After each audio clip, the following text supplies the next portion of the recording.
In today's video, I'm going to teach you how to use tools and permission in Claude. By the end, you'll feel comfortable starting a conversation, turning on the search tool, and understanding how permissions work so you stay in control.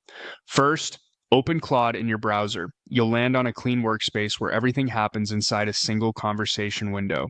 If you're not already there, head to the main page for starting new chats. This ensures you begin with a fresh session, which is great when you want to test tools without mixing them with previous context. On the left side of the interface, look for the plus sign icon to start a new chat. Clicking this gives you a blank conversation thread. Starting from a new thread helps Claude focus on your current task and avoid pulling in details from earlier prompts. It also makes it easier to manage tools and permissions specific to this one conversation. Now, type your prompt. Be clear about your goal and whether you want Claude to use tools like search. For example, you might say you're researching a current topic and that you'd like up-to-date sources.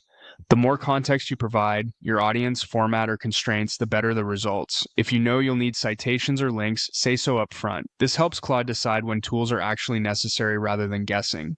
Look to the left side and click on Search. This opens the search tool inside your chat. Search allows Claude to look up recent information, verify facts, and pull in references. When you activate it, you may see a permission prompt asking to use search for your request. Read the prompt carefully so you understand what's being accessed and why. If it looks right for your task, allow it. If not, you can wait and refine your prompt to reduce or remove the need for external lookups.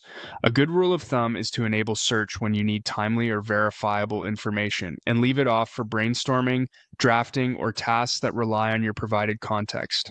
Next, click on Customize. This opens options for the conversation so you can tune how tools and permissions behave. Here, you can review default behavior for tool use and make sure it matches your preference for transparency and control.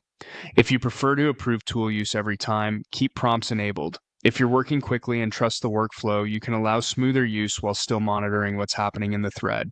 That's it. Start with a fresh chat, write a clear prompt, turn on search when it adds value, and use Customize to keep permissions aligned with your comfort level.